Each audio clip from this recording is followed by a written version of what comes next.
Bom, vamos lá, né?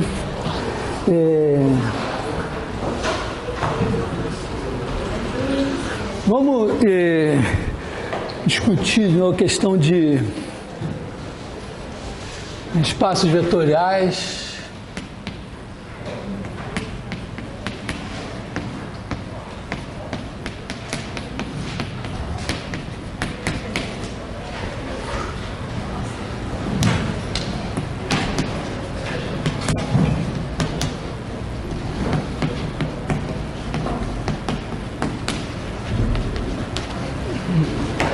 Então, voltando aqui sobre o espaço vetorial. O espaço vetorial consiste em um conjunto V, um corpo, eu vou ser um pouco mais abstrato assim, um corpo K, aqui são os vetores, aqui são os escalares. Eu vou chamar os escalares de K, sim, põe na cabeça de vocês, K são os reais, mas os escalares poderiam também ser números complexos e até outras coisas, outros tipos de números, inteiros módulo 13, por exemplo, poderiam também ser os escalares aqui, mas para nós vão ser os reais, raramente os complexos. Então tem o corpo, tem os escalares, tem a operação de adição e uma operação de multiplicação. Quer dizer, a operação de adição é uma operação de V vezes V em V, que a cada par o V associa U mais V.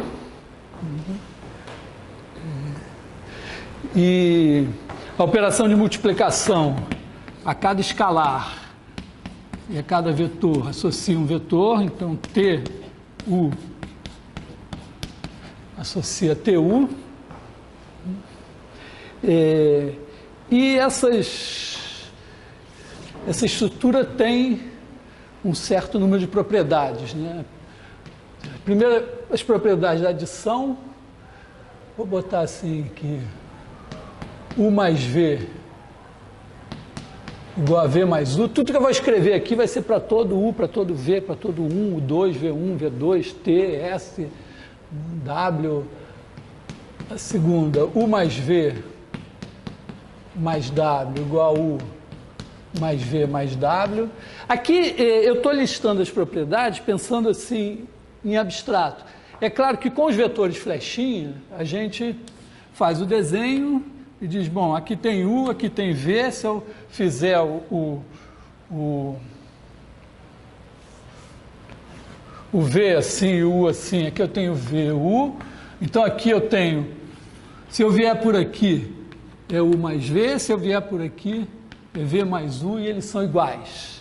Nas flechinhas é assim. Mas, por exemplo, se eu dissesse, não, os vetores são os pares ordenados de números reais, o 1 e o 2. Então, aí poderia o U ser isso, o V ser isso. E aí, U mais V seria U1 mais V1, U2 mais V2. E V mais U seria V1 mais U1, V2 mais U2. E aí, como a soma de números reais comuta, também valeria essa propriedade. Então, essa propriedade aqui pode valer em outras circunstâncias que não as das flechinhas. Então, eu quero justamente destacar a propriedade e abstrair a natureza dos elementos do meu espaço. Bom, da mesma forma, essa propriedade associativa, né, com as flechinhas, ela é U, V, W. Então, U mais V mais W dá isso daqui. U mais V mais W também dá isso daqui. Então, nas flechinhas vale, mas vale também em Rn. Então, vou deixar isso assim. Terceira propriedade, existe um vetor nulo, tal que U mais 0 igual a U para todo U em V. E como eu já provei umas 3 ou 4 vezes, esse vetor é único. como ele é único, eu posso dizer que para todo U existe um menos U pertencente a V, tal que menos U mais U igual a zero. E esse cara também já provei umas 3 ou 4 vezes que ele é único.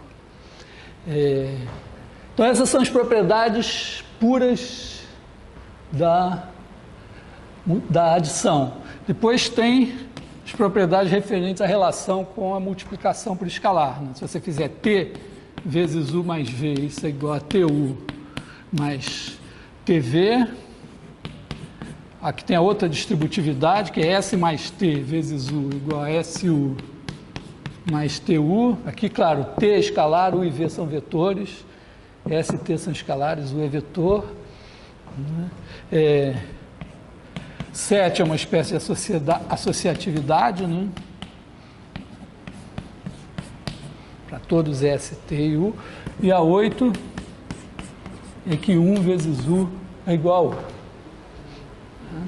Então, bom, qualquer bicho que apareça na nossa... Isso aqui a gente chama, isso aqui é o que a gente chama de um corpo. Um corpo é um conjunto que tem duas operações, uma de adição, uma de multiplicação, com as mesmas propriedades algébricas da adição e multiplicação de números reais, complexos, racionais.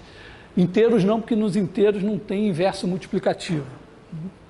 E aqui assumo que fala-se também de corpo não comutativo, na hipótese da multiplicação não ser comutativa, mas aqui estou assumindo que é comutativo. Então, para todos os efeitos, isso aqui é o conjunto dos números reais. Se você aceitar um pouco mais de abstração, pode ser os complexos.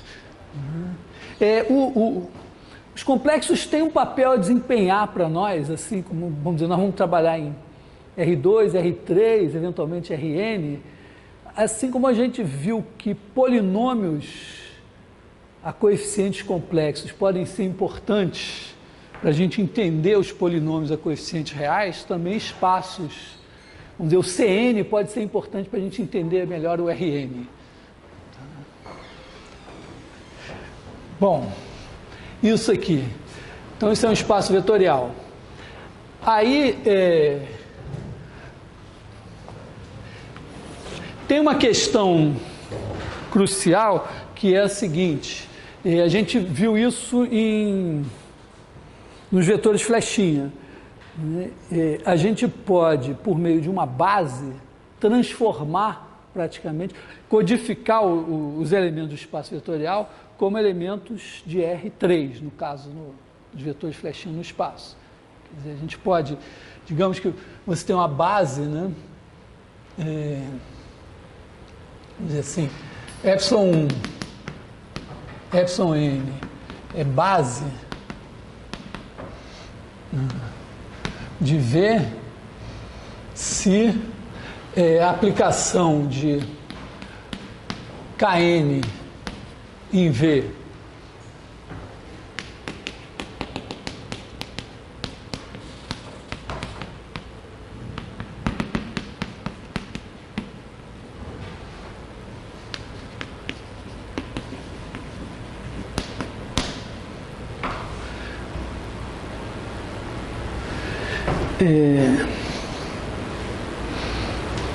acho que basta isso, né? Como definição.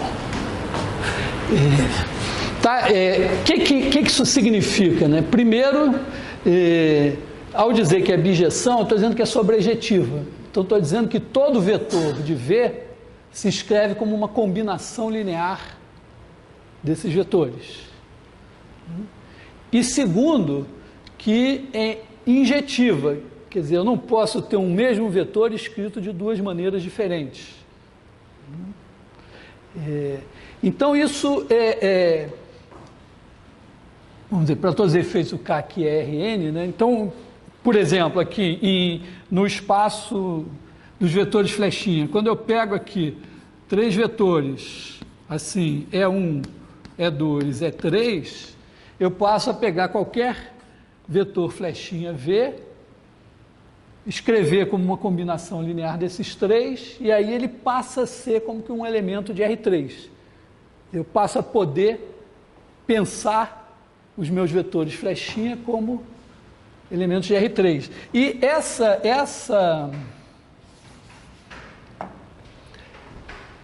essa transformação, ela tem de brinde o seguinte, né? Se eu pegar T1, Tn mais S1, Sn, olha só, esse daqui vai no T1, ε1 mais Tn, εn. Esse aqui vai no S1, ε1 mais Sn, εn. A soma desses dois aqui é T1 mais S1, Tn mais Sn. E ela vai exatamente na soma desses dois. Quer dizer, eu posso somar antes aqui e depois ver onde ele vai, ou posso mandar cada um no de cá e depois somar do lado de cá, dá no mesmo. Quer dizer, tem uma comutatividade nesse diagrama das somas aí. E da mesma forma, né, se eu multiplicar esse cara por um escalar e olhar onde ele vai, é a mesma coisa que mandar esse aqui no cara e depois multiplicar pelo escalar aqui. Então essa operação, essa bijeção, ela ainda preserva as operações, é o que a gente chama de um homomorfismo. Então,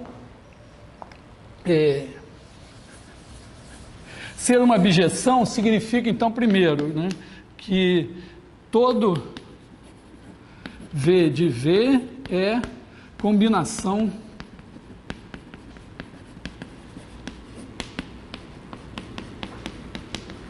linear de ε1, εn.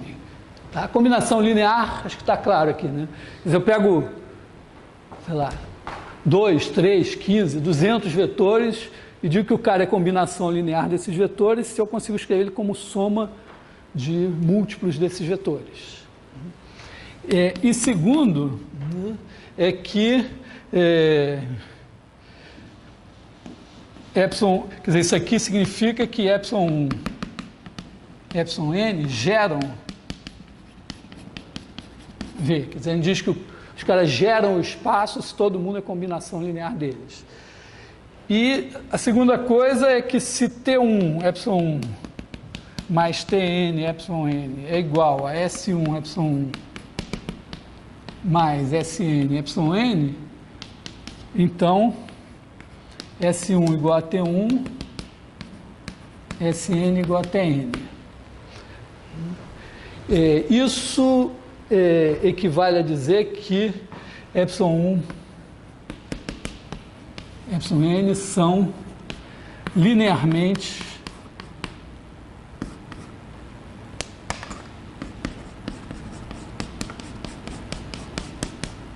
independentes.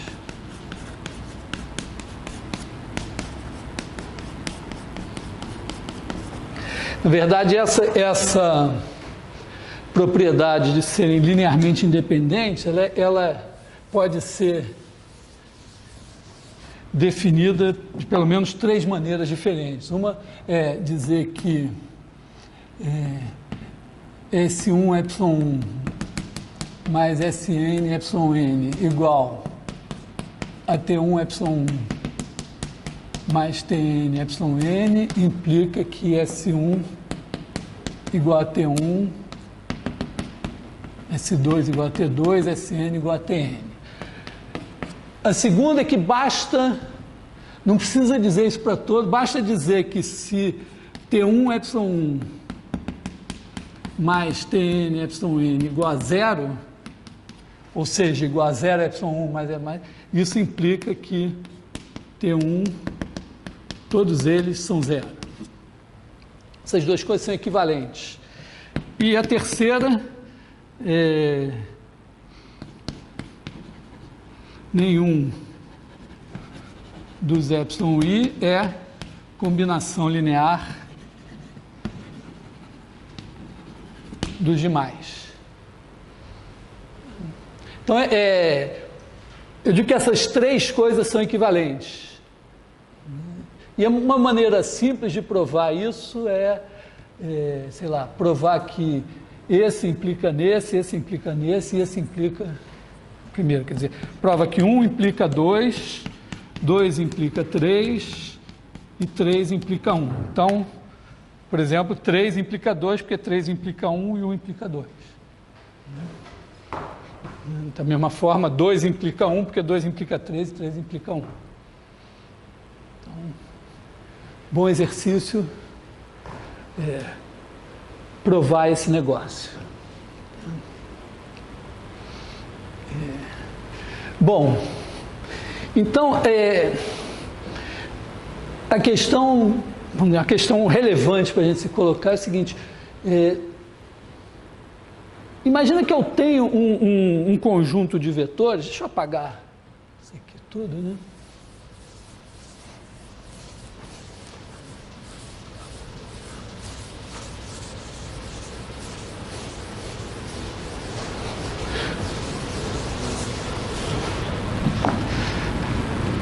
Então, imagina que eu tenho aqui um conjunto de vetores, o 1, o M, e supõe que esses caras aqui geram o meu espaço V. Pode ser que eles gerem, mas que eles sejam... Tem gente sobrando, né? Tem gordura para queimar aqui. Estamos num momento histórico de ajuste fiscal e tal, vem logo aqui o ministro Levi dizendo, ó, está sobrando vetor aqui, vamos dar uma limpada nisso. Então, basicamente, a gente pode dizer, bom, se eles não são a base é porque eles não são linearmente independentes. Então, é porque algum deles é combinação linear dos demais. E é claro que esse cara pode ser excluído, porque tudo que gera com ele, gera sem ele também, porque pega os que sobraram, primeira coisa, eles se juntam, geram o cara que foi excluído, ele volta, e aí você gera tudo. Então você pode, claramente, se você tem um conjunto de geradores do espaço, você pode, se eles não são linearmente independentes, você joga um fora. Se o que sobrou não for linearmente independente, você joga o outro fora. E vai assim até que uma hora tem que ficar linearmente independente. Então, acho que é relativamente simples ver que se você tem um conjunto de geradores, então você consegue dali extrair uma base. Então, vamos dizer, existem, vamos dizer assim, alfa, vou tirar o geram, né? A gente diz ou que os vetores geram ou que o conjunto gera. Então, vamos dizer, existe beta contido em alfa, tal que beta é base de V. Também pode acontecer uma situação inversa. Você tem um conjunto de vetores linearmente independentes.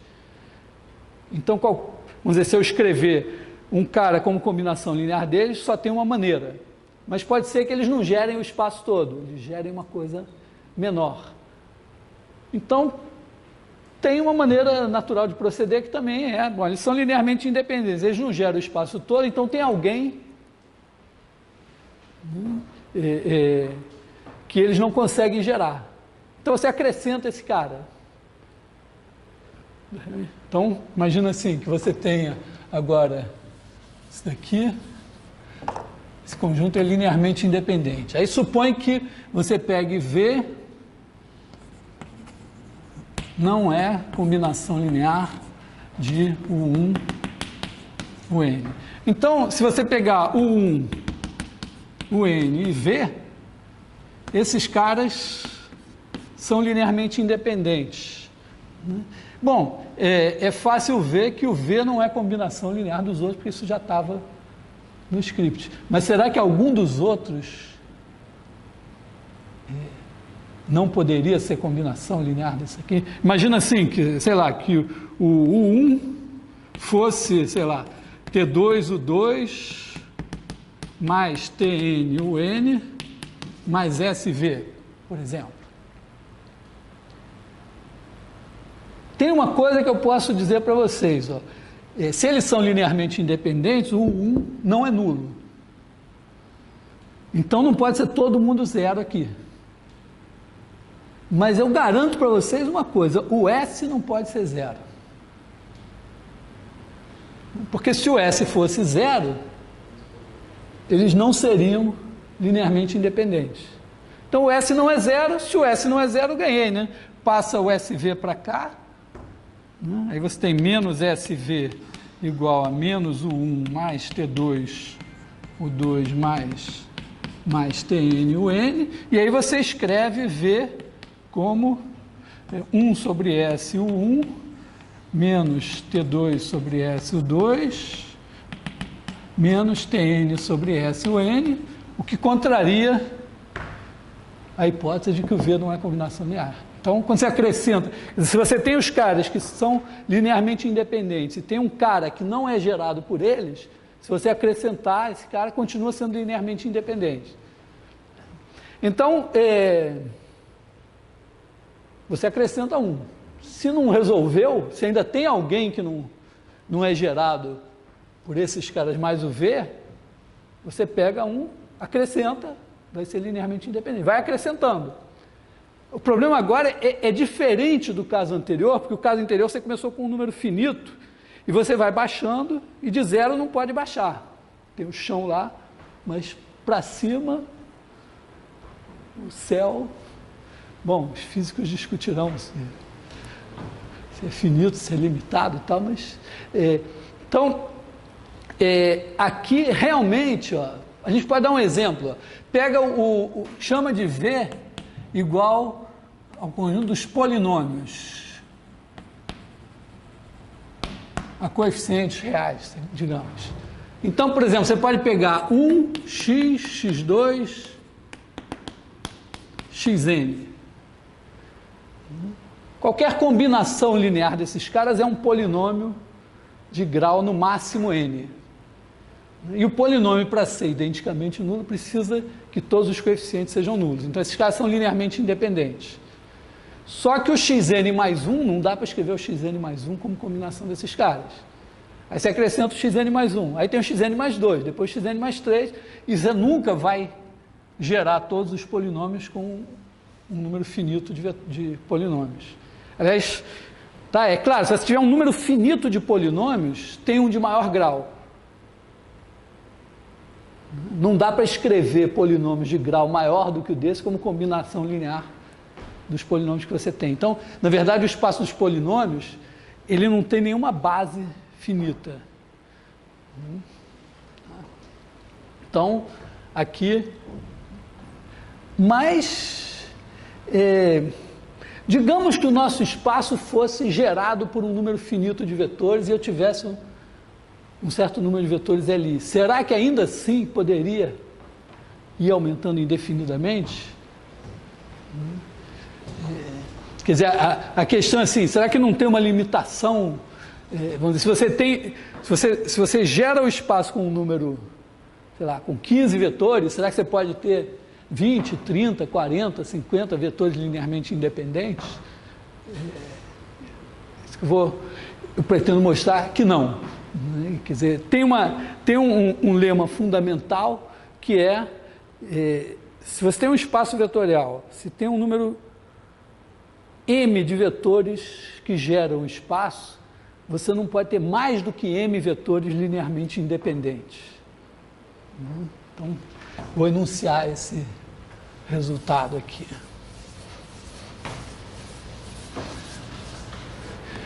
Lema.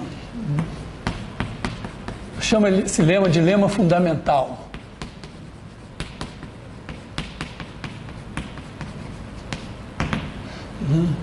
V, espaço vetorial, alfa igual a U1, UM, gera V, e beta igual a V1, Vn, linearmente independente. Então, o número de vetores linearmente independentes tem que ser menor ou igual ao número de vetores que gera espaço. E 2, existe gama igual a W1, Wm, tal que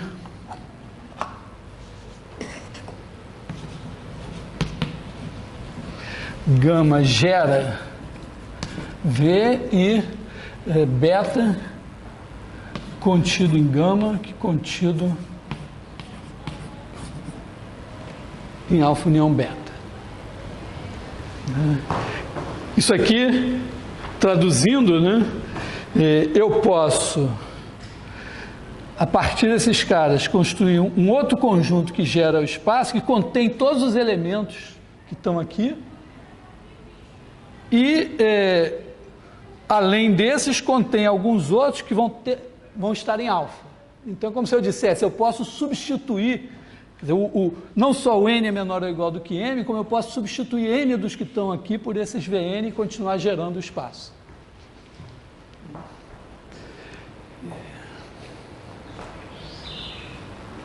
Então, a demonstração se faz passo a passo e é relativamente simples. A gente pega assim, é como se eu dissesse aqui, bom, tem o alfa, né, eles estão aqui na casa dos alfa, então aqui o 1, o m, então lá eles são os caras que estão encarregados de gerar o espaço. E aqui fora tem o V1, o Vn, que são Li, mas estão ao relento, e eles querem entrar lá. E a ideia vai ser colocar um a um. Então, primeira coisa, chega o V1 e ele quer entrar aqui. Ele diz, eu quero entrar no lugar de alguém. Mas para entrar no lugar de alguém, ele tem que provar que entrando no lugar desse alguém, ele mais os que sobram continuam gerando o espaço. Então, primeira coisa, o V1 é diferente de zero.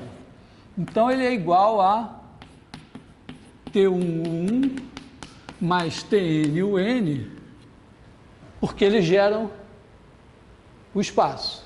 Mas, além disso, como ele é não nulo, algum desses TIs é diferente de zero. Então, com algum TI diferente de zero. Aí ele diz, então eu vou entrar no lugar do UI. A gente pode, vamos dizer, explicitar aqui T11 mais TI UI mais TN UN. Esse cara aqui, esse TI é diferente de zero, então, ó, troca, né, soma menos TI UI dos dois lados, soma menos VI dos dois lados, você tem menos TI UI igual a T11 mais, aqui você tem menos V1 mais TN UN. E agora você multiplica por menos 1 sobre TI e você tem UI igual a menos T1 sobre TI U1 menos mais 1 sobre TI V1 menos TN sobre TI UN. E agora está claro, ó, que se você chegar aqui, né, e disser, vamos botar o V1 no lugar do UI, o V1 mais os que sobraram, eles reconstroem o UI. Uma vez que o UI está reconstruído, o V1 se aposenta, deixa o UI no lugar dele, e aí estão de novo os mesmos caras que a gente já sabia que geravam espaço, não gera. Então, o V1 entra.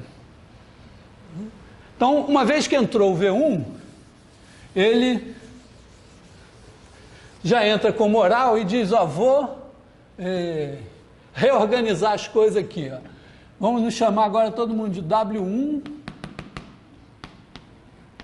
WN, e eu sou o W1. E os outros, esses outros são os antigos. Então agora chega o V2. Então, eu não explicitei o processo, mas é claro que com aquele processo que o V1 e os outros geram o UI, é possível então você escrever o V2 como combinação linear desses caras.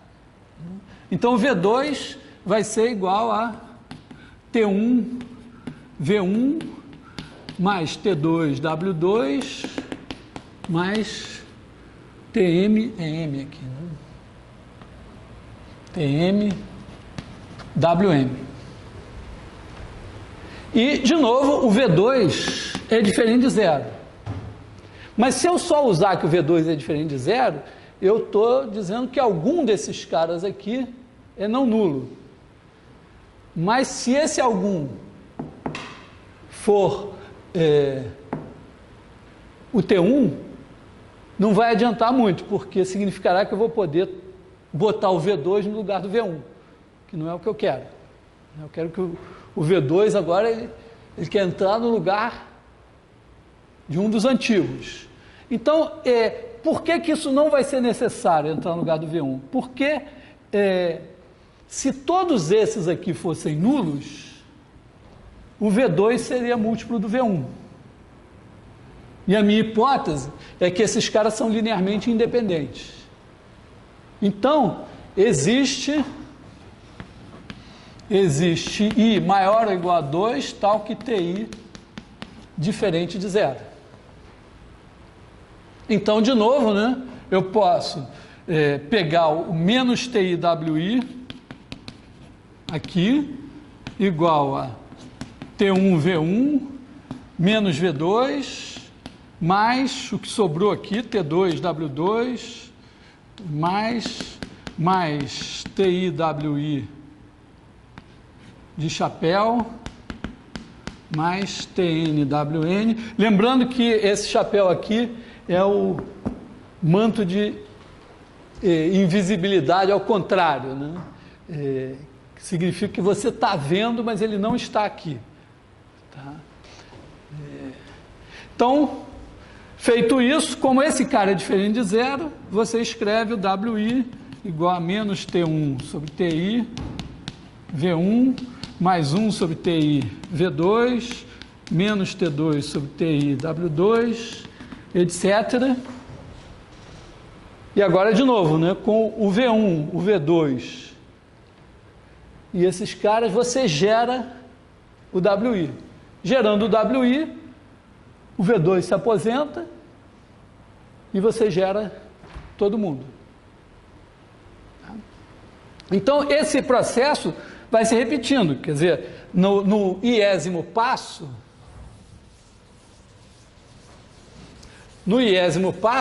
claro, aqui, então, entrou o V1, aí o V1 que está mandando na casa, agora ele, não, agora entrou o V2, então vamos reorganizar a coisa, né? Agora aqui é V1, o W1 é igual a V2, etc., e vai espremendo os antigos lá para o fim da fila. Então, se na hora que entrar o késimo aqui,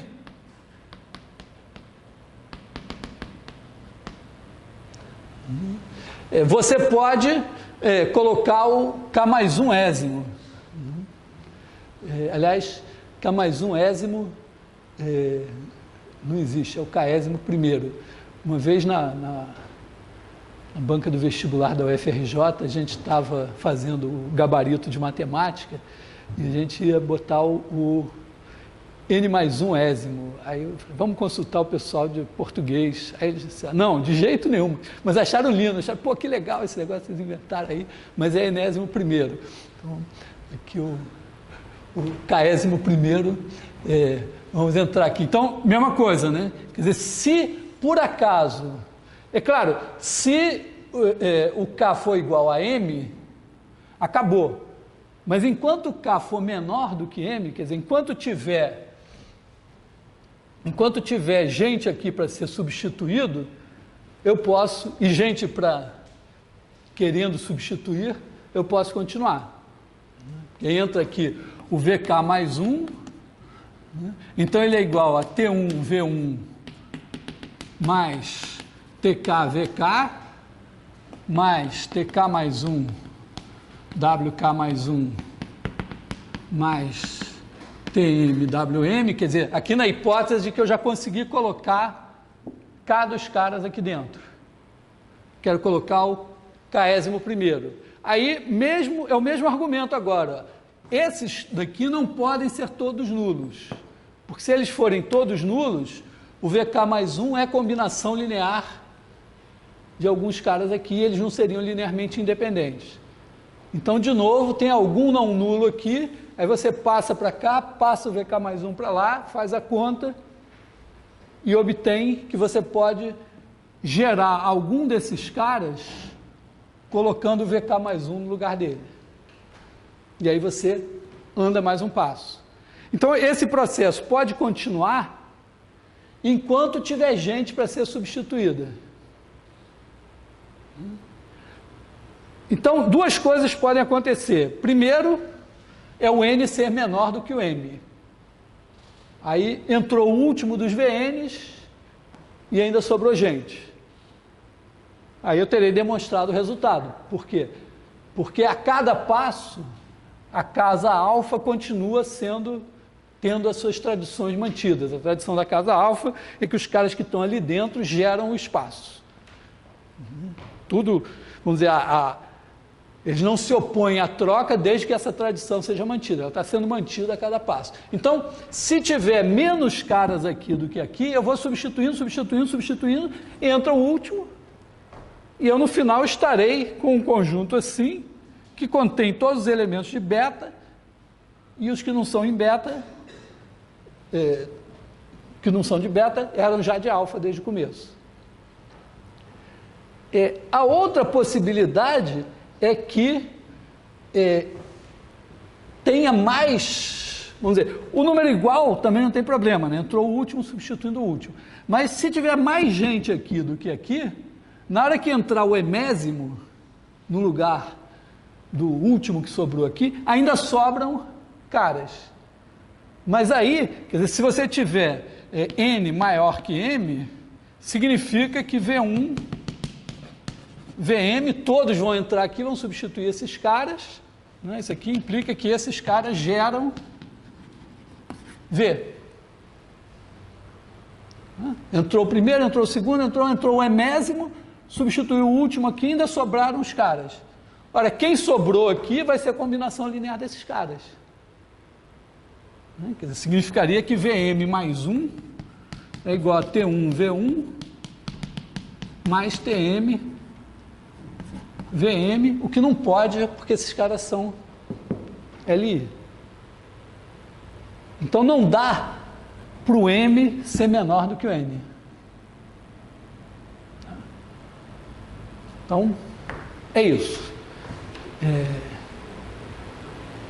Espero que eu tenha sido suficientemente claro para vocês sentarem, o irmão mais novo de vocês lá, eu vou te explicar um negócio agora. Ele não precisa entender, mas se você conseguir explicar, é sinal de que você entendeu. Então, está demonstrado o nosso lema básico.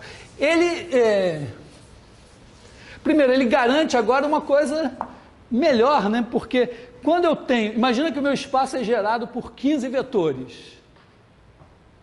E eu tenho 8 que são linearmente independentes, outros 8 lá que são linearmente independentes. Então eu posso pegar, botar um nono, um décimo e tal, mas eu poderia não parar nunca.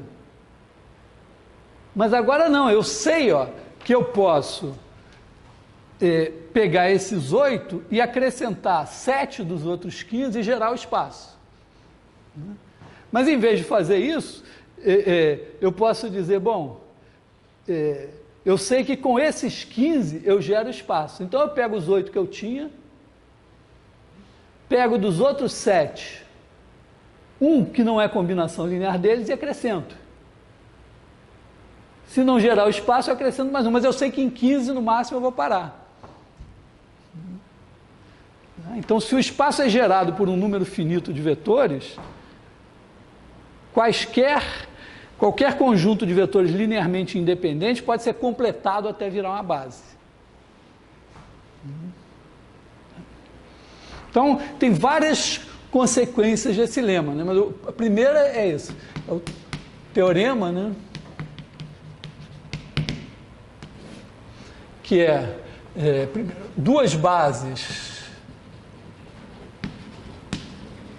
de um espaço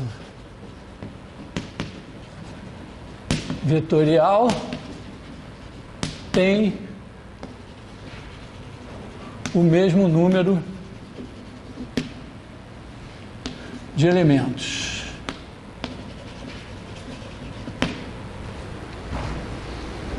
Por quê? Porque se uma base é alfa, outra base é beta, eu posso dizer, bom, uma base é um conjunto que gera o espaço. Então, alfa gera o espaço.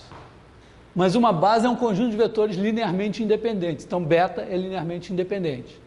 Então, o número de elementos de beta é menor ou igual que o número de elementos de alfa. Agora eu troco. Digo, não, beta é uma base, então ele gera o espaço. E alfa é uma base, então linearmente independente. Então, o número de elementos de alfa é menor ou igual que o de beta. Então, são iguais.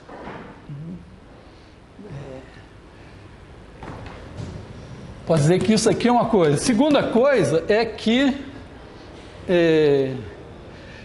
se V tem base de n elementos, então quaisquer n vetores Li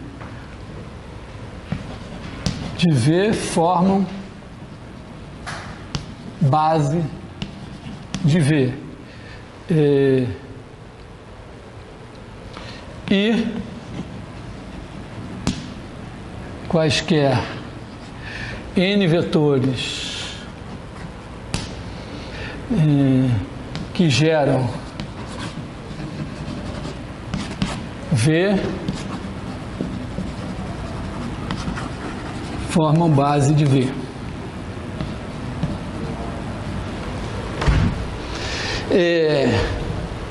Por quê? Bom, se você pegar n vetores Li, você tem uma base de n elementos. Então, esses n geram espaço.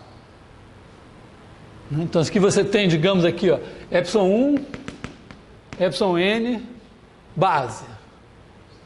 V1, Vn, Li. Então, eu posso pegar esses aqui, esse é uma base, esses são Li, pelo lema eu posso ir colocando aqui e continuar gerando espaço. Só que como tem n aqui, todos vão entrar aqui e eles vão gerar o espaço. Então, além de ser Li, eles geram espaço, eles são base. Da mesma forma, se eu tiver, em vez desses caras serem Li, se eles geram o espaço, se eles não forem linearmente independentes, eu posso jogar um fora e continuar gerando espaço. Só que pelo lema, se eu tenho uma base, esses caras são linearmente independentes, então eu não posso gerar o espaço com menos do que n. Então, eu não poderia ter jogado um fora. Então esses já eram linearmente independentes.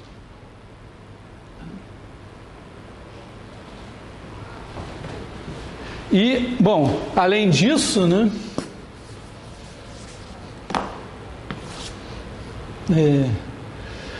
também posso dizer assim, vamos dizer, acrescentando coisas no teorema, tudo que... Esse teorema, na verdade, é um grande corolário desse resultado aqui. Posso colocar, essa não depende disso, mas se você tiver... se V tem base de n elementos e o 1, o M gera V, então, nem preciso dizer que tem base de n elementos, né? Na verdade, vou dizer assim, se o M gera V, então alfa contém base de V. Isso aí era uma coisa que eu tinha dito antes. Quer dizer, se eu tenho um conjunto que gera o espaço, eu posso ir jogando gente fora até ficar com uma base. E quarto, se V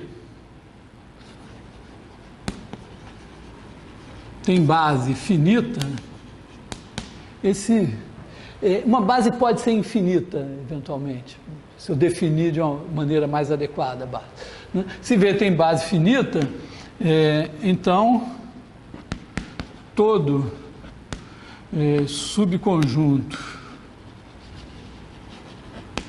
Li de V pode ser completado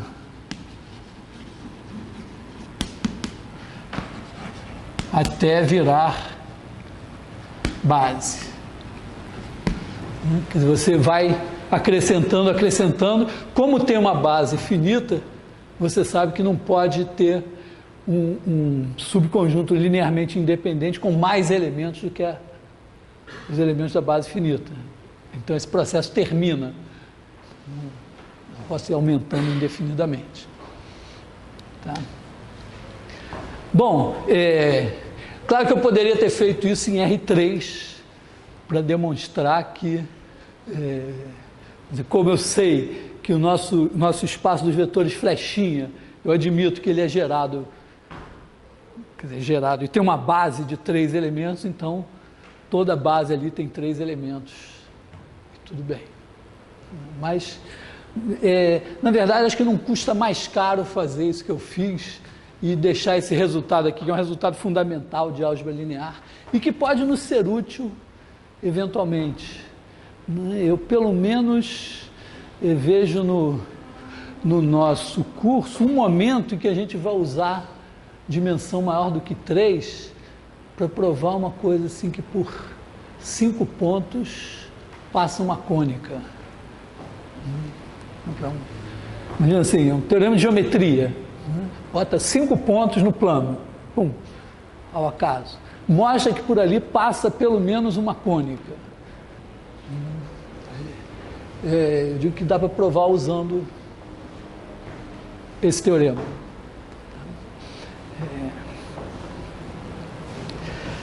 Mas ele é mais importante do que isso. Então, se tem uma coisa que, vamos dizer, se você sair desse curso sabendo esse teorema, já aprenderam alguma coisa importante.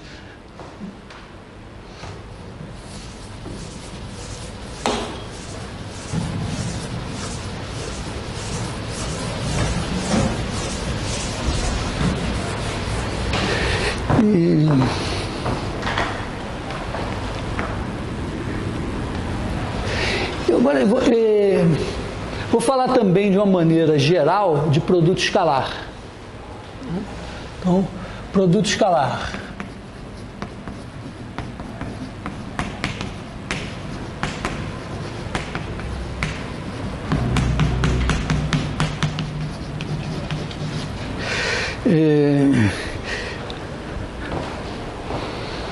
Bom, o produto escalar das flechinhas, né, é isso, né? Você tem aqui U, V, θ, e aí você faz o produto escalar de U por V é igual a norma de U, norma de V, cosseno θ. E aí a gente tira as propriedades, né, do produto escalar. A primeira é que, quer dizer, então o produto escalar é o seguinte, né, você tem que V é o espaço vetorial e imagina que você tem um produto escalar de V vezes V. Vou botar aqui em R. Produto escalar só pode ser nos reais ou nos complexos. Não pode ser em coisas menorzinhas, né?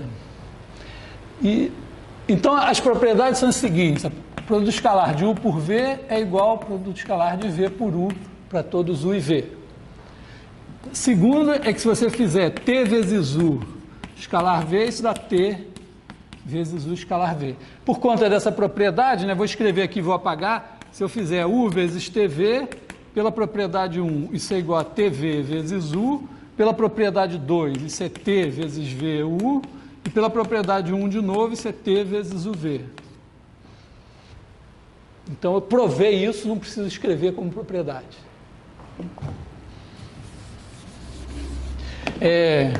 Terceira propriedade, U1 mais U2, V é igual a U1V mais U2V. né, para todos U e V. Também a mesma coisa, se eu fizer U com V1 mais V2, eu troco, uso essa propriedade e tal, destroco, funciona. Essas propriedades aqui, no caso dos vetores flechinha, são propriedades que a gente deduz geometricamente. Ou a gente demonstra, ou a gente olha e diz, não, geometricamente eu acredito que essas coisas são verdadeiras. Dá para ver que se eu sentar e me dedicar, eu faço as demonstrações. Então, em R3, a gente inclui, né, que EI escalar EJ, E1, E2, E3 são os vetores da base canônica, isso daqui é igual a 1 se I for igual a J e 0 se I for diferente de J. O produto escalar de E1 por E1, eles são unitários, então dá 1. Tá. E aí, com isso, a gente prova, em R3, a gente prova que se a gente fizer U igual a x1 é 1, mais x2 é 2, mais x3 é 3, e V igual a y1 é 1, mais y2 é 2, mais y3 é 3, você faz o produto escalar de U por V, escreve x1 é 1, mais x2 é 2, mais x3 é 3, y1 é 1, mais y2 é 2, mais y3 é 3, aí usa essas propriedades aqui,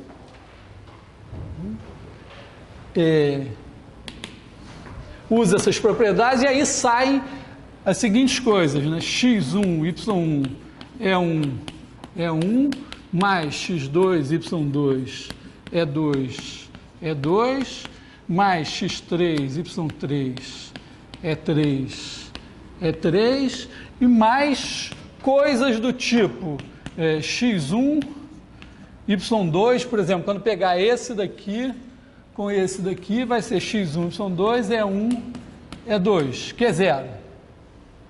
A escala de 1 por E2 é 0. Mais, sei lá, x1, y3 é 1, é 3, quando pega esse com esse. Mas isso aqui é 0 também. E dá para ver que tudo que vai sair agora é tudo 0. Então, com isso a gente prova que esse produto escalar definido assim, né? U, V, θ,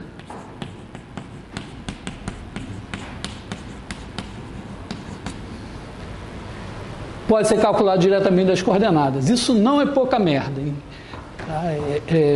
Porque, imagina você dar os vetores em coordenadas, você ter que marcar aqui, digamos aqui no canto da sala, sei lá, em algum lugar, fazer um sistema de coordenadas e botar as coordenadas de um, né? Seria mais ou menos assim, né? Bota as coordenadas de um vetor, aí amarra o barbante lá no canto, na origem, aí fica um de nós segurando a ponta do barbante aqui assim, depois faz o outro vetor, marca as coordenadas, marca a ponta do barbante, fica outro segurando o barbante, depois vem um terceiro com um transferidor enorme e mede o ângulo entre eles. Mede o comprimento, mede o ângulo e tal. Aqui não, você pode pegar, medir o comprimento, simplesmente tirando a raiz quadrada da soma dos quadrados das coordenadas. E obter, né? Quer dizer, aqui a gente obtém norma de U igual a x1 ao quadrado, mais x2 ao quadrado, mais x3 ao quadrado, elevado a 1/2. É claro que,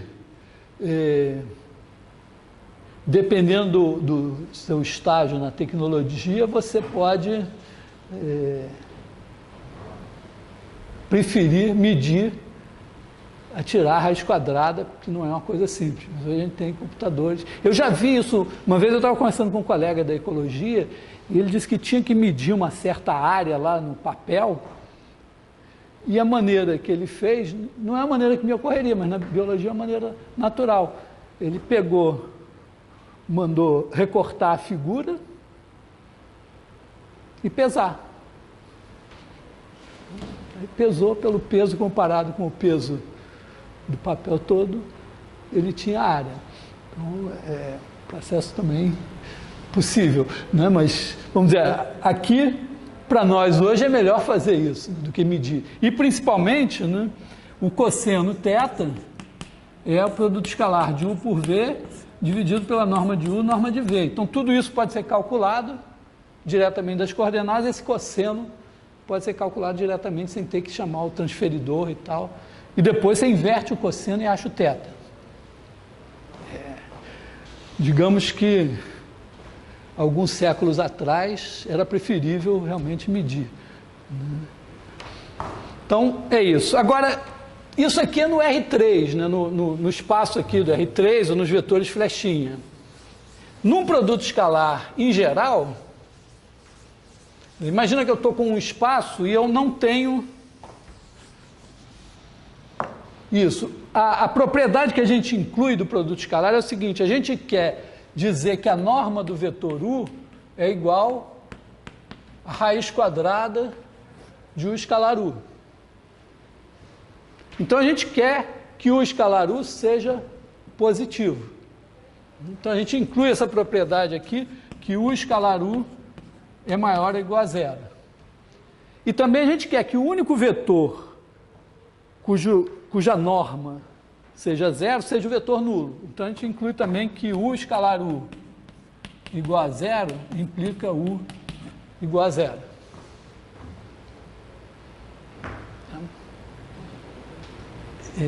Só um comentário assim para... quando o espaço vetorial é complexo, isso daqui vira o seguinte: norma de UV é igual ao conjugado norma de VU. A razão, vou dar uma razão rápida assim para quem quiser entender, é a seguinte: ó, pega em C, ó, quando você, em R, a norma de x ao quadrado, o módulo de x ao quadrado, é x vezes x. Nos complexos, o módulo de z ao quadrado é z vezes z barra.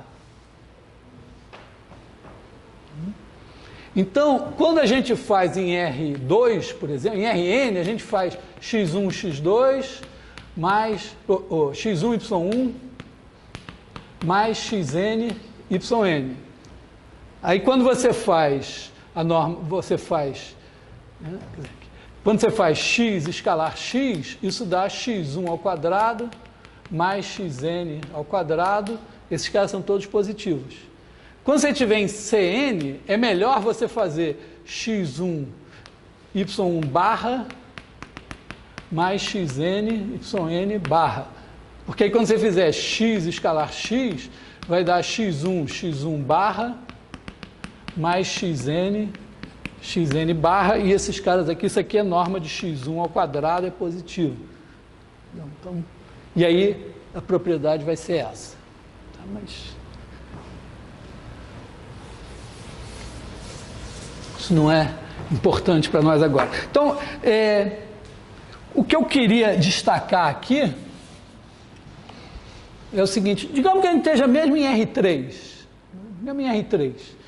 Tá? Quer dizer, nos vetores flechinha. Estamos lá nos vetores flechinha e dizemos: o produto escalar tem essas propriedades aqui. Na situação que eu estava antes, eu tinha dito assim: o produto escalar de U por V é igual a norma de U, norma de V, cosseno θ. Mas aqui eu estou partindo da geometria, quer dizer, eu estou admitindo que eu sei medir o tamanho dos vetores e calcular o ângulo entre eles.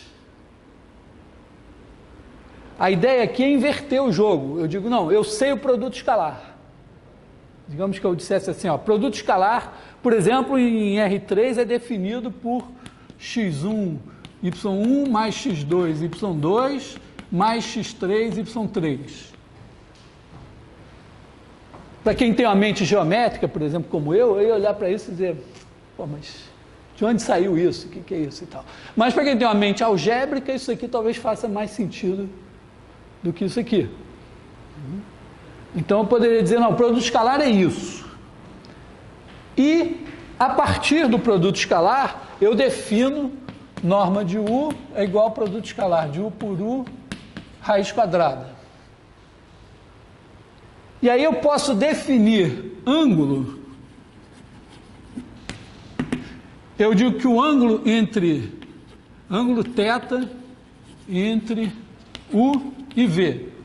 Eu defino assim, eu digo que o cosseno θ é igual ao produto escalar de U por V, dividido pela norma de U, vezes a norma de V, que estão definidas assim. Então aqui eu partiria da definição do produto escalar para definir os conceitos geométricos. O que, por exemplo, me permitiria fazer o seguinte, ó, imagina que eu estou em Rn. Rn, não vai fazer Rn, vamos fazer R5, sei lá. Né? R5 não tem geometria em R5, tá certo? Não tem ângulo, comprimento em R5. Mas eu posso definir um produto escalar em R5. Eu defino que x escalar e y é igual a x1, y1 mais x5, y5. Pode testar que satisfaz essas 5 propriedades de maneira trivial. Então eu posso dizer, não, mas em R5 tem um produto escalar. Então eu digo que o tamanho do vetor em R5 é isso aqui. E que o ângulo entre dois vetores é dado assim. Tá? Eu calculo isso e aí acho o ângulo θ que satisfaz isso. Mas aí eu preciso de uma coisa antes. Eu preciso provar que esse negócio aqui está entre menos 1 e 1. Por isso que eu obriguei vocês a fazer na prova sem usar o cosseno e o seno. Quer dizer, eu tenho que ser capaz, se eu estou em R5 e definir o produto escalar aqui, eu não tenho a priori que esse número aqui está entre menos 1 e 1. Então eu tenho que provar que ele está entre menos 1 e 1. E eu só posso usar as propriedades do meu produto escalar. Então, as propriedades do produto escalar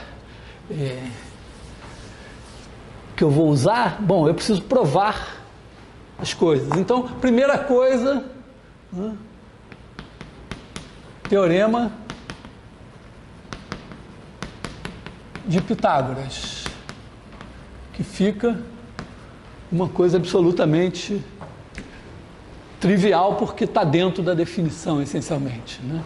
Quer dizer, teorema de Pitágoras, se U escalar V igual a zero, então norma de U mais V ao quadrado igual a norma de U ao quadrado mais norma de V ao quadrado. Corresponde, né? A figura, se você tiver U, V, então esse aqui é um triângulo retângulo, e esse aqui é U mais V, a hipotenusa. E a demonstração, norma de U mais V ao quadrado, por definição, é U mais V que é igual a UU mais UV mais VU mais VV, e aí com essa hipótese isso é zero, então isso aqui é zero, como comuta, esse aqui também é zero, então fica norma de U ao quadrado mais norma de V ao quadrado.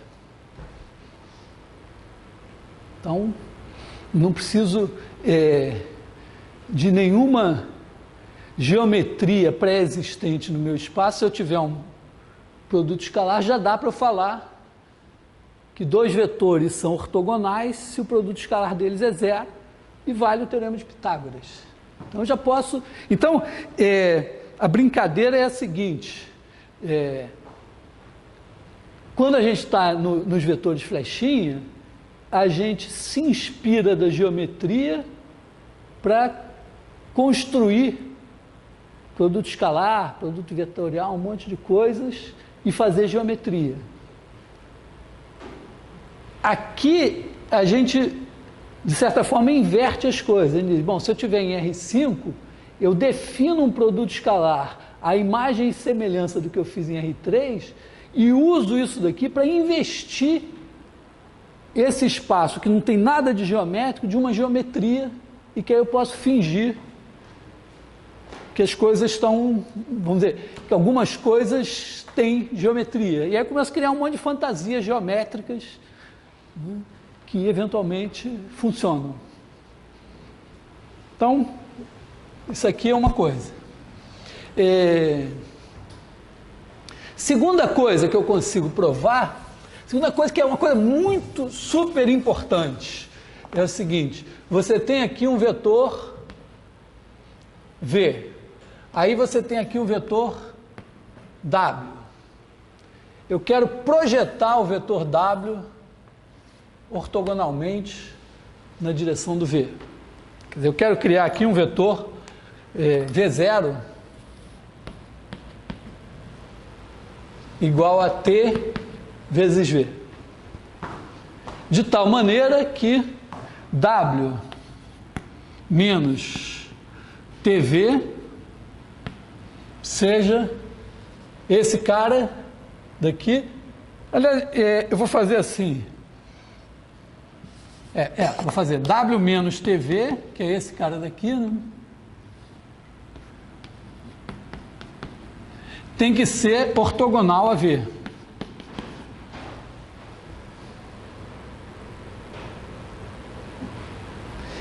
Eu posso simplesmente fazer a conta aqui, dizer, bom, então isso aqui vai me dar aqui W escalar V menos TV escalar V tem que ser igual a zero, né? Abro isso, esse com esse, menos esse com esse, tiro T, então T é igual a W escalar V, graças a Deus, V escalar V é não nulo, quer dizer, isso aqui só faz sentido se o V for diferente de zero.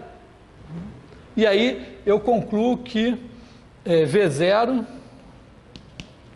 é igual a W escalar V sobre V escalar V vezes V.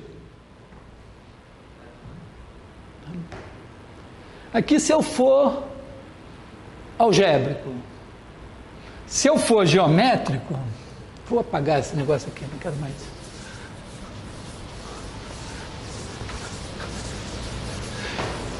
Se eu for mais geométrico ainda, eu posso dizer assim, bom, isso aqui repara, olha o que eu já estou fazendo, eu estou num espaço, eu estou só supondo que meu espaço é um produto interno.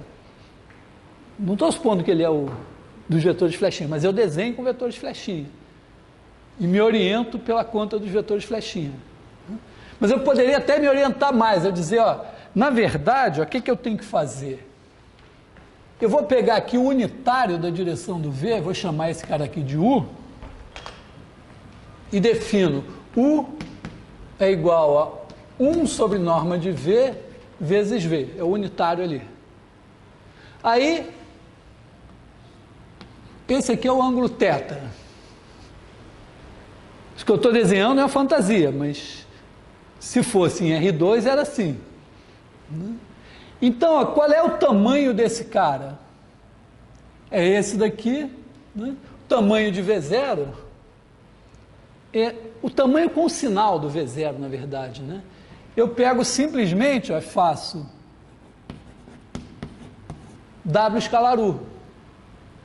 Né? Isso daqui é norma de W, norma de U, cosseno θ. Só que isso aqui é 1.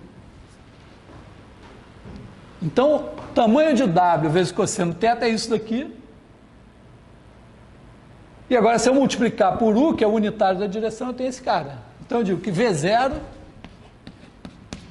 é igual a W escalar U vezes U. Tá? Aqui, em vez de aqui eu parti dessa propriedade, fiz a conta e cheguei no T. Aqui eu estou dizendo, tem que ser isso aqui. Agora eu provo. Então, quer dizer, isso daqui, eu posso ainda escrever de outra maneira, né?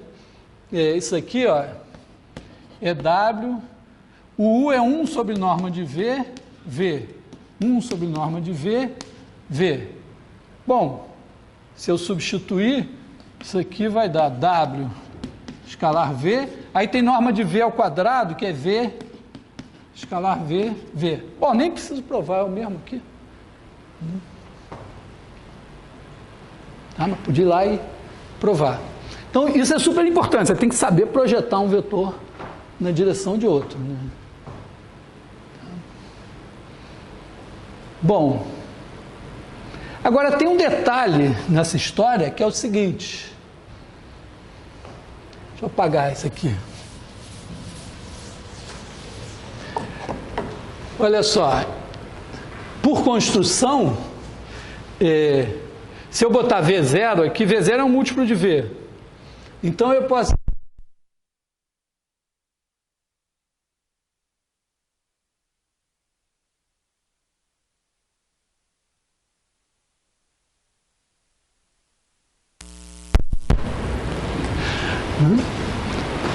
Posso dizer que W menos V0 escalar V0 é igual a zero, pela minha construção.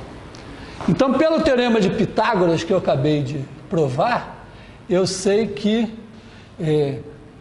W, que é igual a W menos V0 mais V0, então norma de W ao quadrado é igual a norma de W menos V0 ao quadrado mais norma de V0 ao quadrado.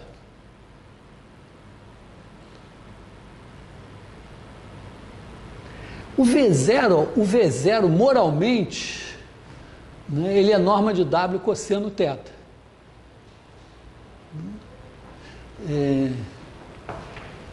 Vou botar aqui, ó, maior ou igual que norma de V0 ao quadrado. Vamos ver o que isso me dá. Isso me diz que W escalar W é maior ou igual. Quem é a norma de V0? É isso daqui, né? Norma de W escalar V. Aqui eu tenho norma de V ao quadrado, norma de V, eu posso cortar isso assim, né?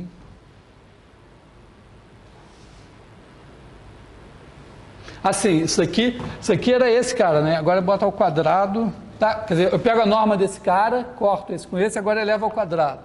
Então fica isso daqui ao quadrado e norma de V ao quadrado. Isso aqui é norma de W ao quadrado. Então, ó, eu tenho que norma de W ao quadrado, norma de V ao quadrado é maior ou igual, ou mesma coisa que dizer que tirando a raiz quadrada e dividindo por esse daqui, fica 1 maior ou igual que módulo de W escalar V, norma de W, norma de V. Que é dizer que o cara que eu ia chamar de cosseno θ está entre menos 1 e 1. Isso aqui geralmente é escrito de outra maneira, eu chamaria isso de desigualdade do cosseno, mas ela já tem nome. Seu nome é W escalar V menor ou igual que norma de W, norma de V. Isso é chamada desigualdade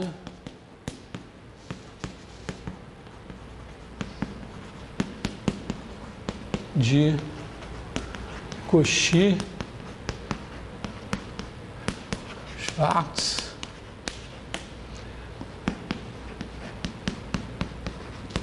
Bunyakovsky.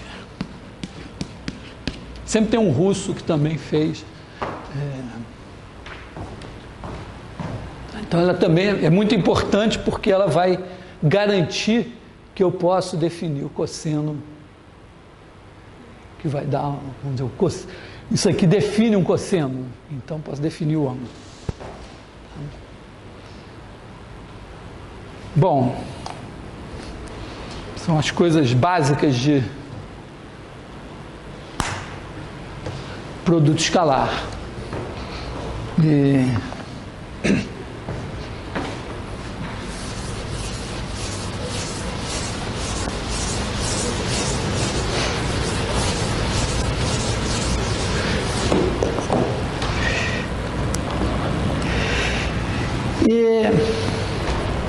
Tem uma coisa que é o seguinte, quando você tem uma base de um espaço vetorial, você diz, eu posso escrever todo mundo como combinação linear, mas imagina assim, pensa assim, vamos pensar em R3, sei lá, vamos chutar 3 vetores em R3. Aliás, uma coisa, não sei se vocês percebem isso, mas olha só, qual é a possibilidade de eu chutar, vamos dizer, se todos os vetores forem igualmente prováveis, qual é a chance de eu chutar 3 vetores e eles não serem linearmente independentes? Assim, estarem todos os 3 assim, no mesmo plano. Pode parecer estranho, é possível que isso aconteça, mas a probabilidade é 0. É porque, não, aliás, é uma coisa que vocês têm que aprender, que em probabilidade tem isso. Porque quando tem um número infinito de possibilidades, imagine que você tem um conjunto tem um número infinito de possibilidades. Se todas as possibilidades tiverem a mesma probabilidade, não dá para a soma das probabilidades ser 1. Então, você é obrigado a aceitar que algumas, vamos dizer,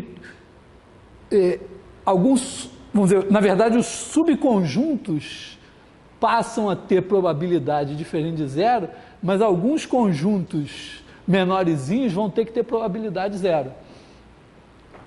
Então é mais ou menos isso. Pensa assim, os planos. Imagina que tem 2 vetores já num plano. Aí, qual a probabilidade de você escolher o terceiro e ele está exatamente naquele plano?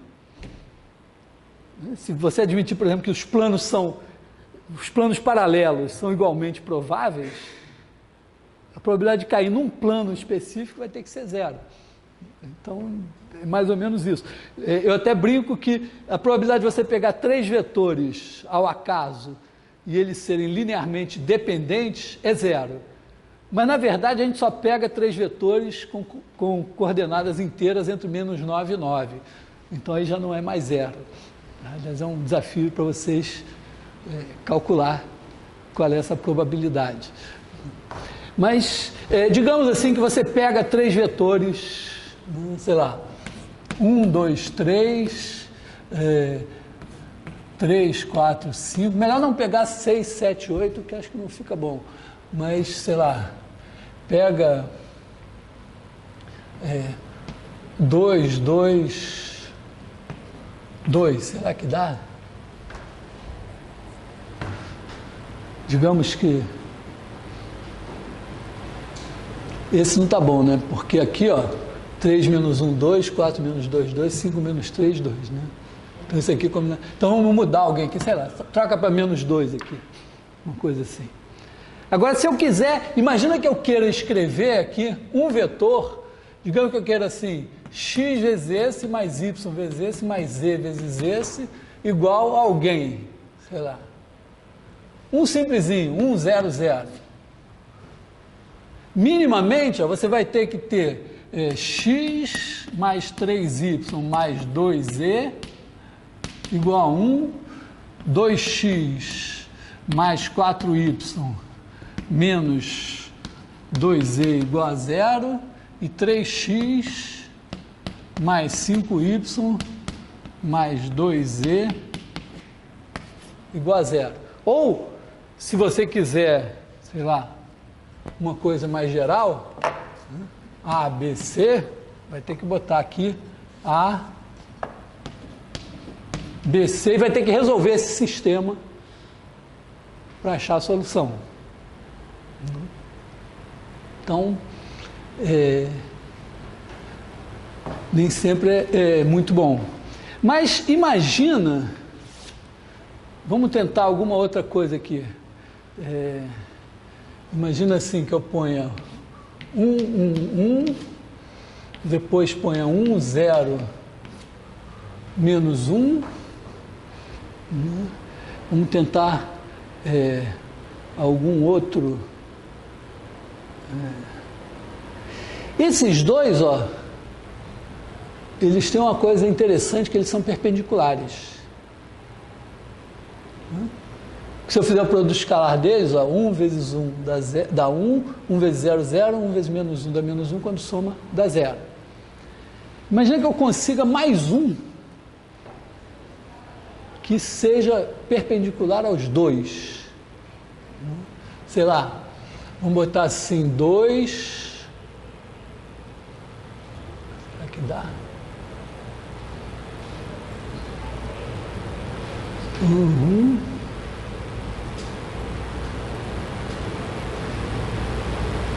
Não sei se eu vou conseguir. Vamos roubar. Vamos fazer. Vou roubar. Eu sei que se eu fizer o produto vetorial dos dois, eu ainda não sei produto vetorial, mas eu sei que se eu fizer o produto vetorial dos dois, dá um cara perpendicular aos dois. Né? Então vamos botar aqui 1, 0 e menos 1. Fazer aqui, botar um terceiro, então vai dar menos 1. Depois menos 2, 2, né? E menos 1.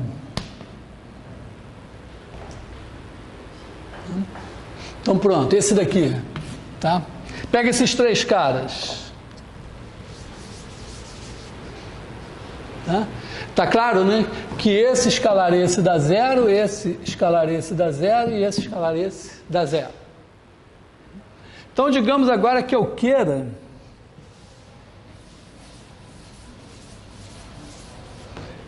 x vezes esse mais y vezes esse mais z vezes esse igual a ABC.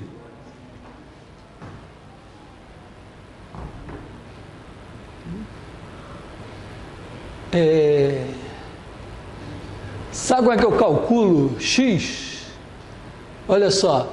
Imagina que eu faça o produto escalar desse cara por esse daqui. Então, digamos assim, faz menos 1, 2, menos 1, escalar A, B, C. Faz esse produto escalar aqui. Bom, isso é mole, né? Isso aqui vai dar menos... Vou escrever aqui. Isso aqui vai dar menos A mais 2B menos C. Por outro lado, ó, isso daqui dá esse escalar x vezes isso, mais esse escalar y vezes isso, mais esse escalar z vezes esse. Só que este cara daqui, escalar esse, dá 0. E este cara, escalar esse, dá 0. Então, isso daqui, vou escrever, né? Dá menos 1, 2, 1, x vezes menos 1, 2, 1, mais y vezes 1, 1, mais z vezes 1, 0, menos 1. Aí eu sei que esse com esse dá 0, esse com esse dá 0, então isso aqui vai dar x vezes esse escalar esse, que é 1 mais 4 mais 1, 6, né? Que é igual a 6x. Então, ó, com certeza é mais fácil do que resolver um sistema, isso aqui, né? Quer dizer, eu escrevo x é igual a menos a mais 2b menos c sobre 6. Se eu quiser o y, tá claro? Se eu quiser o y, eu multiplico escalarmente por esse daqui. Se eu quiser o z, eu multiplico escalarmente por esse daqui.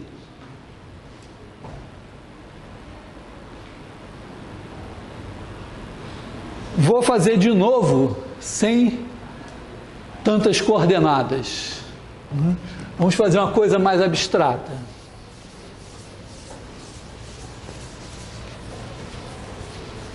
Imagina que eu tenho ε1, ε2, ε3 e que eu sei que ε1 escalar ε2 é igual a 0, que ε1 escalar ε3 igual a 0 e que ε2 escalar ε3 também é igual a 0.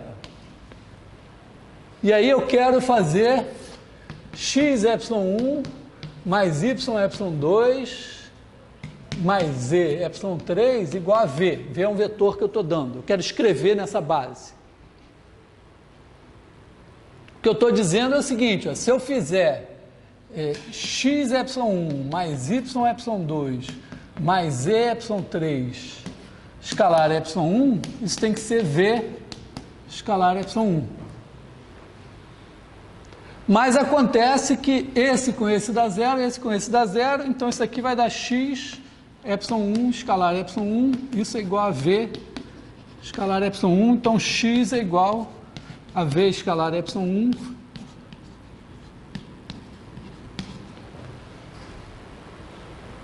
da mesma forma, né? Y vai ser igual a v escalar ε2 escalar dividido por ε2 escalar ε2 e z vai ser igual a v escalar ε3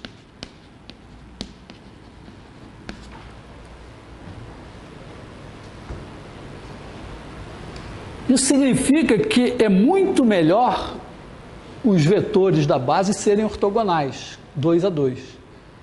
Em vez de resolver um sistema, a gente faz essas duas contas aqui que são relativamente mais baratas, né? Aliás, vamos dizer, se você tivesse um espaço qualquer, se tivesse uma base de vetores 2 a 2 ortogonais, é muito melhor.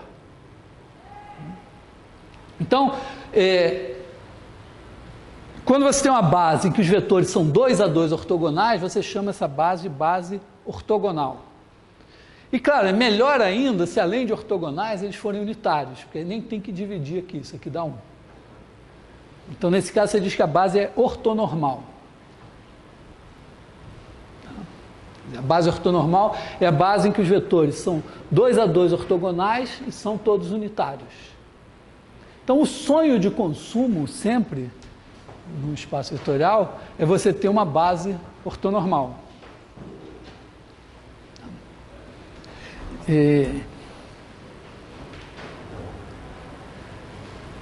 Base ortonormal, aliás, também serve para projeção.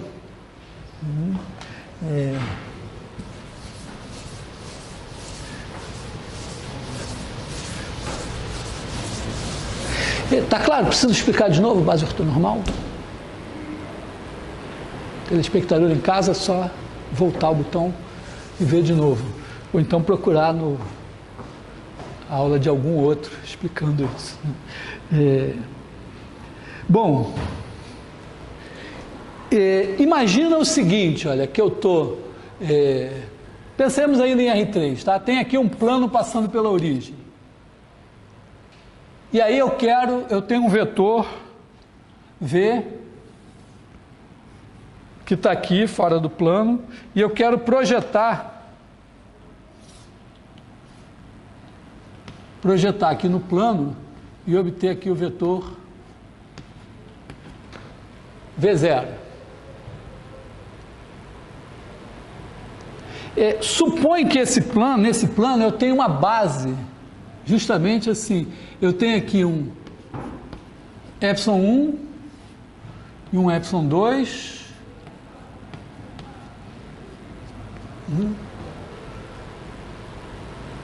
Vamos supor que eles estão no plano e que sejam ortogonais. ε1 escalar ε2 igual a 0. E para baratear meus custos, vamos logo supor que a norma de ε1 e a norma de ε2 sejam iguais a 1.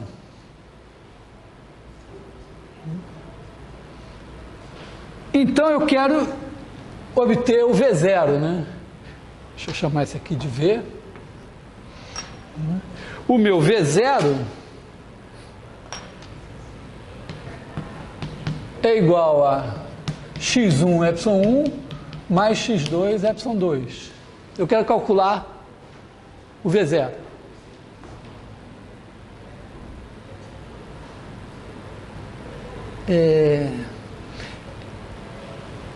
É claro que se eu tivesse já o V0, eu achava o x1 e o x2, mas eu não tenho o V0. Então, na verdade, eu quero o x1 e o x2 para ter o V0. Eu posso fazer o seguinte, ó, eu escrevo V igual a V0 mais V1. V1 igual a V menos V0. A observação é que V1 é ortogonal, vou chamar esse plano aqui de alfa, a alfa, quer dizer, ele é ortogonal a todos os vetores desse plano. Então, se eu fizer, porque olha só, o x1 é igual a V0 escalar ε1 e o x2 é igual a V0 escalar ε2, porque eles são unitários e ortogonais. Eu pego esse cara daqui, multiplico escalarmente por ε1 dos dois lados, isso aqui dá zero.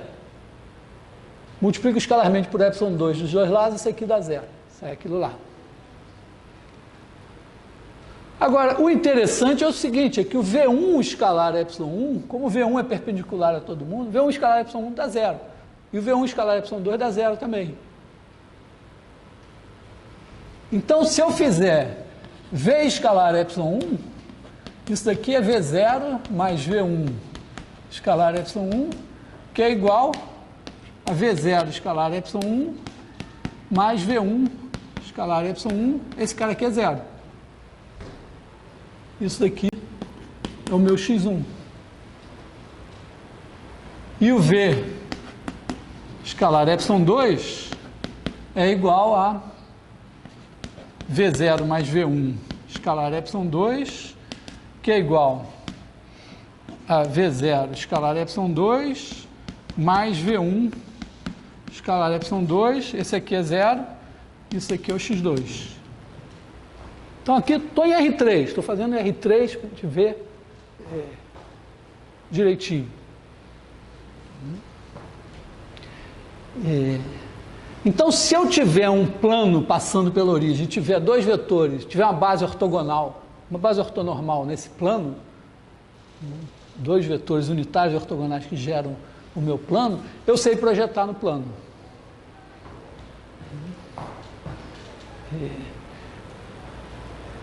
Então, de maneira geral, agora tem uma coisa que a gente sempre pode fazer, olha só, imagina agora que eu tenho uma base,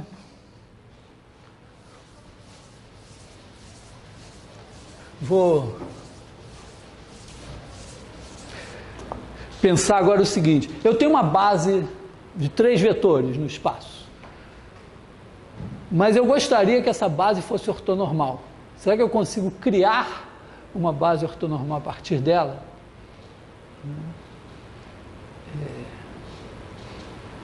Ou pensa assim, eu penso plano, imagina que eu tenho plano, alfa igual a plano gerado por V1 e V2. Aí eu quero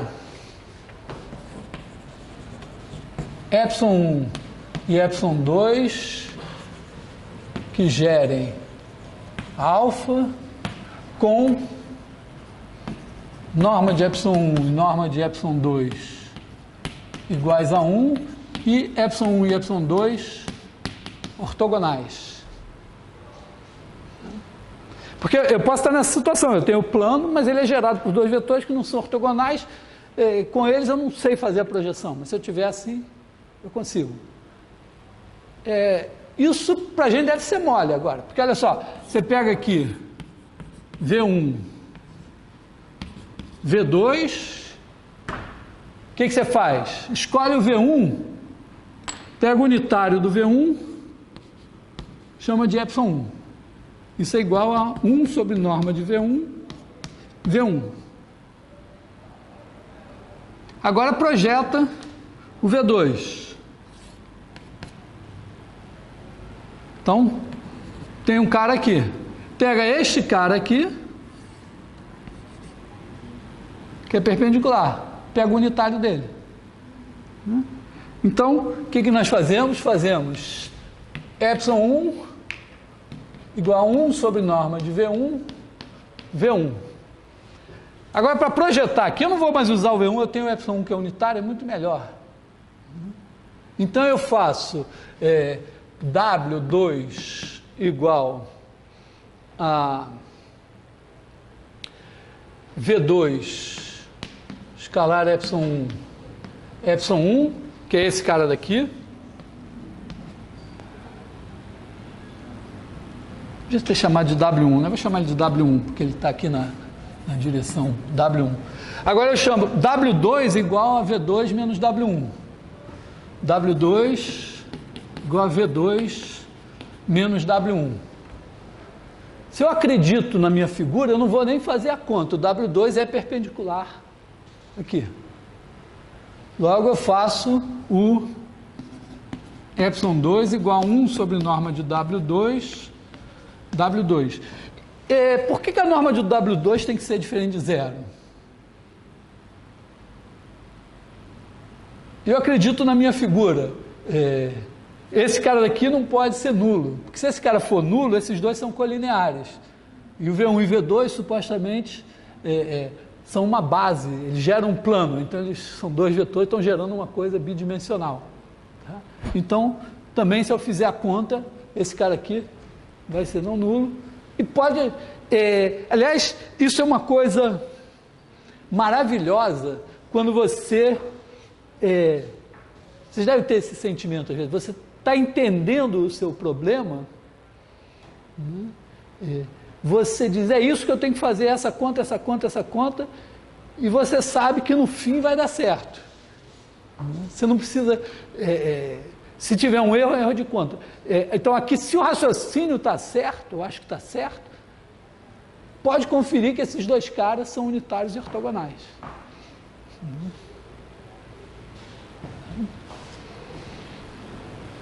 Agora, se eu tiver 3, eu posso fazer a mesma coisa. Né? Imagina que eu tenha, em vez de 3, de 2 eu tenha 3. Então, eu penso assim,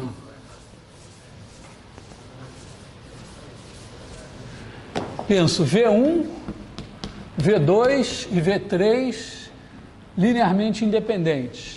Aí eu quero construir 3 que são unitários e ortogonais. Por que eu estou fazendo 3 em R3? É meio esquisito. Mas eu podia ter 3 em R4. Ou em Rn. Então pega esses 3 aqui. Então você faz epsilon1 igual a 1 sobre norma de V1, V1. Aí, bom, esqueci como é que eu fiz. Deixa eu fazer de novo. Está aqui o V2, o V1. Né? Aqui está o epsilon1. Então, eu projeto aqui e faço epsilon2 é igual a 1 sobre a norma de alguém. Esse alguém é o quê? É V1 menos esse projetado aqui, que é V1 escalar epsilon1, epsilon1. Então, vai ficar muito grande aqui, né? Então, vou fazer W2, W1, esse aqui é o V2, esse aqui é o V1, né? Então, eu vou fazer W1 igual a V2 escalar epsilon1, epsilon1, W2 igual a V2 menos W1, e epsilon2 igual a 1 sobre norma de W2, W2. Aí eu estou agora com epsilon1, epsilon2, eles são unitários e ortogonais. Aí eu tenho agora o V3. Esses dois caras, o epsilon1 e o epsilon2, estão no espaço gerado pelo V1 e V2. Eles são combinações lineares de V1 e V2. Então o V3 não pode estar nesse plano aqui, ele tem que estar realmente aqui fora. Então eu projeto ele aqui, né? Faço o, sei lá, chamo aqui de W, W igual a V3 escalar epsilon1, epsilon1 mais V3 escalar epsilon2, epsilon1, que é a ideia que eu fiz antes. Quer dizer, eu pego o V3 é igual a W mais W3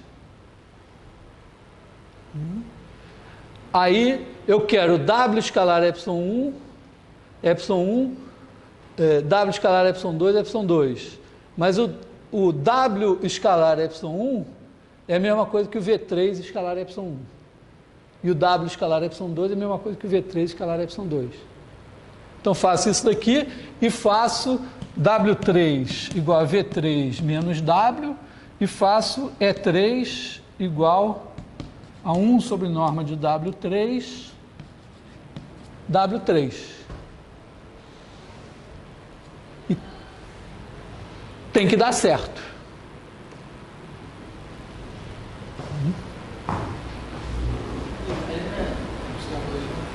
Aqui é ε2. Tá? Agora imagina, eu posso fazer essa coisa com N vetores, se eu tiver N vetores LI num espaço com produto escalar, eu posso ir continuando. Imagina assim, ó, eu tenho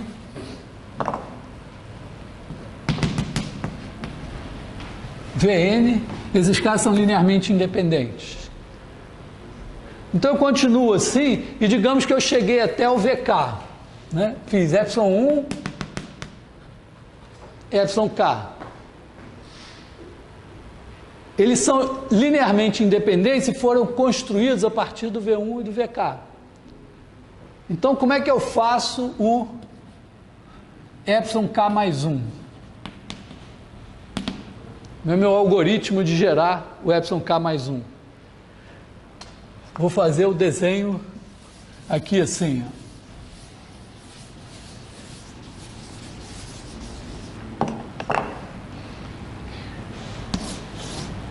O ε1 até o εk estão aqui. Aí aqui está o meu VK mais 1. Eu projeto ele aqui. Então faço aqui o W e aqui é o WK mais 1. Tá? Então VK mais 1 é igual a W mais WK mais 1. Eu quero que o WK mais 1 seja perpendicular aqui. Então a coisa que eu sei é que o W tem que ser combinação linear desses caras aqui. Então ele é x1, ε1 mais xk, εk. Esse eu já construí antes. Então, ó, é claro que o x1 é igual a W escalar ε1, etc. xk igual a W escalar εk. Só que como o WK mais 1 tem que ser perpendicular, ó, ε1, ε2, o WK mais 1 é perpendicular a todos esses caras aqui. Então isso daqui é igual a VK mais 1 escalar ε1. Por quê? Porque a diferença entre esses dois é esse que é perpendicular ao ε1, ao ε2, ao ε3, ao ε4, a todo mundo. Então isso aqui me permite construir o W. Construído o W assim, eu faço εk mais 1 é igual a 1 sobre norma de W.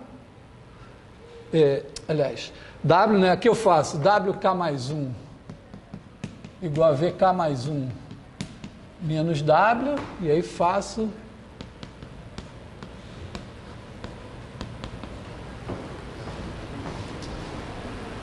então eu posso, na verdade, é o seguinte, se eu tiver num espaço vetorial com produto interno, tiver uma base, eu posso a partir dela construir uma base ortonormal. Isso chama processo de ortonormalização de Gram-Schmidt.